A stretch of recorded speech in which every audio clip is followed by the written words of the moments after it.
Yes, it is time to start hodling that Bitcoin. Today's video clip is Michael Saylor talking about what a young Michael Saylor would do to capitalize on the promise of Bitcoin. Basically, do what you are good at and earn money, then dollar cost average into Bitcoin. That's what Michael has basically done with MicroStrategy. He put the entire balance sheet into Bitcoin, and as they make money, they sweep it all into Bitcoin, and he is probably going to end up being the world's first trillionaire. Of the things you thought. I think my last question would be, what would you do as a young guy who is interested in Bitcoin? What would like a young Michael Saylor do? Like, what business would he start? What would be like the first steps to move forward? If you're interested in, are you asking what should you do to understand and appreciate the Bitcoin opportunities, or are you asking what should you do with your time outside of Bitcoin? Yeah, I think what should you do if you're already interested in Bitcoin, if you see like the opportunity and power of Bitcoin, what would be the next steps? Well, I guess I would say think about the world in two hemispheres. There's the P&L, how will you work? And then there's the balance sheet. How will you store the fruit of your labor? Okay, so you can understand Bitcoin, and to understand Bitcoin, you have to understand Bitcoin, study it, study the history of science, study the history of economics, especially Austrian economics and the like, and study the way the layer 1 protocol works with layer 2, layer 3, etc. So that's the Bitcoin stack. Then there's the question of what will you do with your life? And that's everything else, okay? And so, for example, AI is going to change the way people do things. If you're an artist today, I would say, well, 10 years ago, study Photoshop. You know, if you have a choice between being an artist, you know, painting on the street and selling your paintings, or being a digital artist in Photoshop, you want to do Photoshop. But today, I would say, study AI plus Photoshop, and then start thinking about, you know, how you create the most value from your talent, harnessing the most advanced tools, right? And whatever money you make, invest it in Bitcoin. Yeah, definitely. You see, like all of the industries today are being attacked by technology. Like some of them more so than others. If they ever make a car that drives and you're a driver, then you've got a problem. If you're a cook and the robot cooks, you have a problem. If you're an artist, though, and the AI makes art, you have a problem. So someplace, if you're a doctor and you give a diagnosis and the AI gives a better diagnosis and there's 100 million AI doctors, you have a problem. So, or you have an opportunity. So in this part of your profession, you just have to figure out how will technology impact what you're doing, and you should adjust. And Bitcoin may offer an opportunity, may not. But 98% of the world doesn't need to contemplate Bitcoin. They need to be a good doctor, a good driver, a good pilot, or a good engineer, right? And so figure that out. What Bitcoin offers you is the ability to work at another profession, save your money in Bitcoin, and have your net worth go up exponentially over the course of your life. So a lot of people make the mistake of, like, so let's say you're a brain surgeon. They could make $500,000 a year as a brain surgeon, and they make the mistake of thinking I should quit being a brain surgeon and create my own altcoin or trade altcoins because that's the Bitcoin thing to do. Well, no, you're the world's best brain surgeon. People need you, and they'll pay you $500,000 a year. If you took the $500,000 a year and you bought Bitcoin 10 years in a row, you would be a billionaire by now, and still a brain surgeon, right? If you'd done it that way.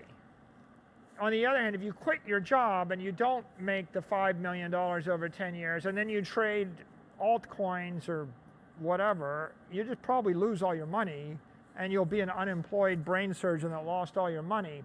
Because being a brain surgeon doesn't qualify you to trade altcoins. I mean, it might get you thrown in jail. Like a lot of smart guys, right? I mean, look at Voyager, Celsius, 3 Arrows, you know, Genesis, Terra, Luna, FTT. A lot of smart guys wanted to trade altcoins, and you know, they made some money for a time, but they're juggling razor blades. So the promise of Bitcoin is you can do anything, and you can be wealthy and successful as long as the anything you do is profitable and you save your money in Bitcoin. Just understanding Bitcoin doesn't mean that you can sell more Bitcoin than Fidelity. See, you know, Jack Dorsey has 55 million people using Cash App selling Bitcoin. And Abigail Johnson has 35 million customers and $8 trillion of assets, and they sell Bitcoin. Just because you know Bitcoin doesn't mean you can outsell Fidelity or outsell Jack Dorsey. And at the end of the day, Apple may actually ship Bitcoin on the iPhone to 2 billion people to top Jack Dorsey.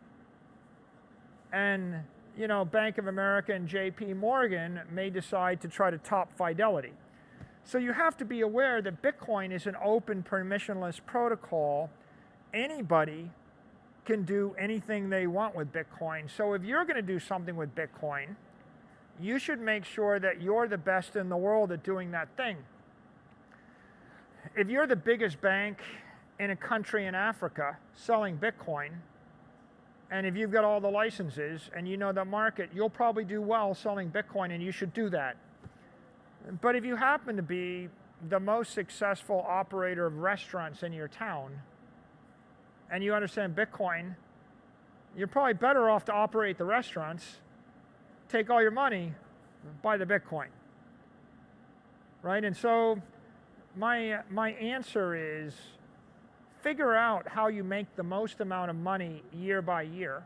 Like MicroStrategy sells software, and we can make $75 million a year selling software. We compete against Microsoft.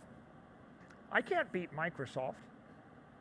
You know, like they've got 80 million customers of Monopoly everywhere in the world. So I could, you know, like I can say, well, what am I going to do? Am I going to invest all my money trying to beat them? Probably not. What I can do is I can take all the money that I make selling my software and invest in Bitcoin. And so you know what? My stock can beat Microsoft. MicroStrategy stock is up like 140%, and Microsoft stock is only up 35%. So I can make more money than them, but I can't take away their customers, and I may not be able to take away all their market share because they have overwhelming power. And on the other hand, what can I do well? Well, I have a public operating company, and we can issue equity and debt and use cash flow to buy Bitcoin, and we can do that better than a lot of other companies. Microsoft won't do that. Facebook won't do that. So I'm going to do the things they can't do with Bitcoin. But I'm not going to try to outdo JP Morgan with what they do. I'm not going to try to outdo what Cash App can do. So I think that my advice to anybody is figure out what you can do. And if you are really good at brain surgery, or if you're a good musician, or if you're good at something else, if you can make money at it, right? The real acid test is what will the world pay you to do something? If you can make money at that thing, enough to save money, then maximize that thing, and then make sure you save your money in Bitcoin.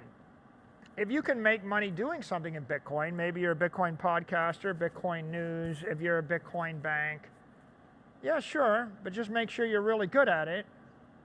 And that means focus, right? I mean, there's a place for the most focused Bitcoin bank in Korea. But don't think that you're going to be the best Korean Bitcoin bank if you don't speak Korean and you're not in Korea, right? You probably won't be. So Bitcoin is, I think you could think of Bitcoin as like the ultimate banking franchise. Anybody can be their own bank. It doesn't mean you can be a profitable bank. Like, for example, you can be your own bank, or you can be the bank for your family of 13 people. Okay, be your own bank for 13 people. You can be a bank for 1,300 people. You can be a bank for 13,000 people or 13 million people. You can do stuff. Okay, will you be successful? Will people trust you? Do you really want to be a bank? That is a question. Will it be competitive? Will you be the best Bitcoin bank for all the rich families in New York City? Probably not. Probably JP Morgan will be the best Bitcoin bank for all the rich families in New York City because they've been doing it for 100 years and they have all the rich families in New York City as their clients. If you get there before them, maybe, but probably not. Like, there are some things where you can launch your own business and you can get to critical mass, but sometimes being the first with Bitcoin is not enough, and you'd be better off to take a different angle. Like, be a bit more creative. Maybe you're the first insurance, offering in that city with Bitcoin in it. So find that niche, find that market segment, and don't, you want to compete with Amazon, you're not going to be the first home delivery service that takes Bitcoin, and that's not going to take Amazon's market share, That won't do it. So you're going to have to find something more focused. But my advice is, everybody early in their career, they should study the platforms that are big, right? And right now, AI is a big deal. Study the tools that are revolutionary. The revolutionary tools are AI platforms, the Twitter, new social media platforms, new networks, Lightning. Study the platforms that let you make some world-shaking application. Then ask the question is, can you apply your talent to releasing something that levers that platform and make money doing it? And if so, then good, then make sure you convert that money to Bitcoin. Thank you for your time, Michael. Really appreciate Thanks for it. having me.